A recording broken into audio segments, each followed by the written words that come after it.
جیسی محبت بیوی سے ہوتی ہے اولاد سے نہیں ہوتی, جیسی اولاد سے ہوتی ہے ماں باپ سے, تبھی کوئی کسی کا آلٹرنیٹ نہیں ہے. اماں بیوی کا متبادل نہیں ہے, اور بیوی اماں کا متبادل. اماں مر جائے تو آدمی بیوی کو دیکھ کے خوش ہوتا رہتا, چلو بیوی تو ہے بھائی, اماں گئی. ممکن ہے کسی محلے سے بوڑھی عورت کو گھر میں لے آئے یا اپنی خالہ کو اماں بنا دے, کیا خیال ہے؟ اور بیوی مر جائے تو یہ نہیں سوچ کے مطمئن ہوتا چلو اماں تو ہیں. میرا خیال ہے آپ لوگ اسی پہ چل رہے ہیں آج کل, آپ لوگ کو تو کچھ ہو ہی نہیں رہا. بھائی بیوی مر جائے تو یہ سوچ کے تھوڑی صبر کرتا ہے کہ چلو اماں تو ہیں. بھائی اماں اماں ہے, بیگم کیا ہوتی ہے؟ اولاد اگر نہ ہو تو یہ سوچ کے صبر نہیں کرتا چلو بیگم تو ہے. بھائی اولاد کی الگ نعمت ہے, بھائی بہنوں کی. اسی لیے میں کہتا ہوں کہ اب والدین کو نسل بڑھانی چاہیے, کیونکہ جیسے آپ کو اولاد کی ضرورت ہے, آپ کی اولاد کو بھائی بہنوں کی بھی ضرورت ہے. آپ نسل روک کر اپنے اوپر بھی ظلم کر رہے ہو اور اپنی اولاد کو بھائی بہنوں کی نعمتوں سے بھی بولو بھائی محروم کر رہے ہو. کل جب آپ مر جاؤ گے تو یہی بھائی بہن, دیکھو میرے والدین نہیں ہیں, آج ہم بھائی بہن اکٹھے ہوتے ہیں. اگر میرا ایک بھائی ایک بہن ہوتی میری زندگی میں رنگینی نہیں ہوتی.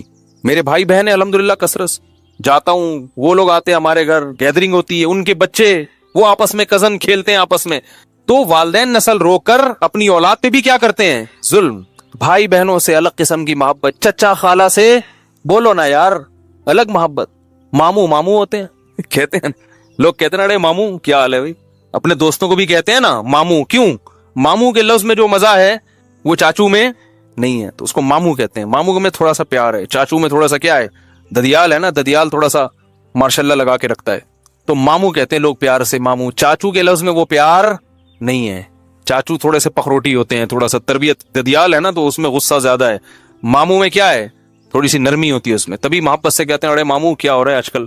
دوستوں کو کہتے ہیں نا ایک دوسرے کو, اور وہی ماموں کیسے چل رہے ہو. میں نے تو سنا ہے, آپ لوگوں نے پتہ نہیں سنا کہ نہیں سنا. تو اسی طرح یاد رکھو, رب سے جیسی محبت کی جاتی ہے ویسی کسی سے محبت نہیں کی جاتی. ہمیں ایک رب بھی چاہیے جو سب سے برتر ہو, جس کو راضی کرنے میں ہم زندگی کھپا دیں. اصل وہ ہو, باقی تمام محبتیں اس محبت کے تابع ہوں. دنیا میں جو بے سکونی کی سب سے بڑی وجہ ہے, لوگوں نے کسی کو رب نہیں بنایا, اور اگر بنایا ہے تو جھوٹے ربوں کو, اپنے جیسے انسانوں کو خدا بنا لیا. رب سے کیسی محبت کی جاتی ہے, کیونکہ رب سب سے برتر ہے. ہمیں باپ اور ماں کی نعمت دینے والا رب, ہمیں اولاد کی نعمت دینے والا رب, بیوی کی نعمت دینے والا رب.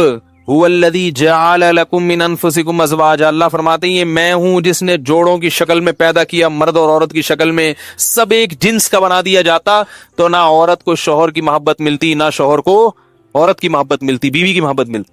سب رشتے کس نے بنائے؟ اللہ نے. تو ہمیں پھر ایک رب چاہیے, ایسا رب جس سے ایسی محبت کرے کہ جیسی محبت دنیا میں کسی سے بولو بھائی نہیں کی جاتی. جی جناب فرمائیے. خوشبو لگا رہے ہیں, اللہ خیر کرے, جیب کی طرف نہیں جائیے گا. وہ کچھ دن پہلے ایک جزاک اللہ, ایک قاری صاحب ہیں, بہت بڑے قاری, سعد نعمانی صاحب کا نام سنا ہے نا, بڑے قاری ہیں, بڑے ماشاءاللہ اچھی طبیعت کے, خوش اخلاق ہیں. جب بھی کراچی آتے ہیں تو کوشش میں کرتا ہوں ان سے ملاقات کروں. تو وہ ابھی کچھ دن پہلے بتا رہے تھے کہ میں لاہور میں, وہ بھی ان کے ساتھی بھی گلے مل رہے ہیں, مجمع آتا ہے نا گلے ملنے کے لیے علماء سے بھی قاریوں سے بھی, تو کہہ رہے ہیں گلے ملتے ملتے ایک صاحب نے میرا 1.5-2 لاکھ کا موبائل وہ بھی نکال لیا اور پیسے بھی نکال لی, میرے بھی اور میرے ساتھی گلے ملتے ملتے, السلام علیکم, جیب میں ہاتھ ڈالا, وعلیکم السلام. تو وہ کہہ رہے یار یہ ہوتا ہے. تو وہ مجھے کہنے لگے جیب میں خالی کر کے جائے کریں جہاں بھی جائے کریں, گلے میں آپ کو نہیں کہہ رہا, آپ تو ماشاءاللہ اچھے ہیں. ایک یہ واقعہ مجھے یاد آ گیا, ابھی تو میری جیب میں الحمدللہ سب کچھ ہے. تو پھر کل حضرت مولانا طاری جمیل صاحب کے کوئی اسسٹنٹ ہیں, مولانا شاہد صاحب, بڑے خاص آدمی ہیں ان کے, کل ان کا فون آیا, کہہ رہے میں حضرت کے ساتھ, مولانا طاری جمیل صاحب کے ساتھ کہیں بیان میں گیا, اور مولانا کی عادت ہے کہیں بھی بیان کرتے ہیں تو جیب خالی کر کے جاتے ہیں. اس کی وجہ ہے کہ لوگ مسافے کے لیے ٹوٹتے تو ان میں جیب کترے بھی ہوتے ہیں, تو ان کو بھی تجربہ ہوگا. کہہ رہے مجھے تجربہ نہیں تھا تو میں مولانا کے ساتھ گیا اور میری جیب میں موبائل بھی اور پیسے بھی. تو کل ان کا فون آیا کہ گلے ملنے والوں نے جیب صاف کر دی. ٹھیک ہے, تو ایسا بھی ہوتا ہے. خیر, تو میں یہ عرض کر رہا تھا کہ دیکھو انسان کو جیسے ایک باپ چاہیے, ماں چاہیے, اولاد چاہیے, بیوی چاہیے, عورت کو شوہر چاہیے, ایسے ہی ہم سب کو ایک رب بھی چاہیے, اور اس رب سے ایسی محبت کریں کہ پھر ایسی محبت کسی سے نہیں ہوتی. تبھی تو اللہ نے فرمایا کہ لوگ اللہ کو چھوڑ کر معبود بناتے ہیں، پھر ان سے ایسی محبت کرتے ہیں جیسی اللہ سے کی جاتی ہے۔ فرمایا والذین آمنوا اشد حبا للہ، لیکن ایمان والے اللہ سے سب سے زیادہ محبت کرتے ہیں۔ کیا مطلب؟ ایمان والوں کو پتا ہے کہ کسی کو معبود بنانے کا مقصد ہی یہ ہوتا ہے کہ پھر اس سے سب سے زیادہ محبت کی جائے اور اس کی محبت پر کسی محبت کو غالب نہ کیا، نکال کے دے دیا جائے اس کو۔ اے اللہ محبت کروں گا اس سے جس سے تو محبت کی اجازت دے گا، اور جس سے تو محبت کی اجازت نہیں دے گا اس سے محبت نہیں کروں گا۔ تو ہماری محبتیں کس کی محبت کے تابع ہیں؟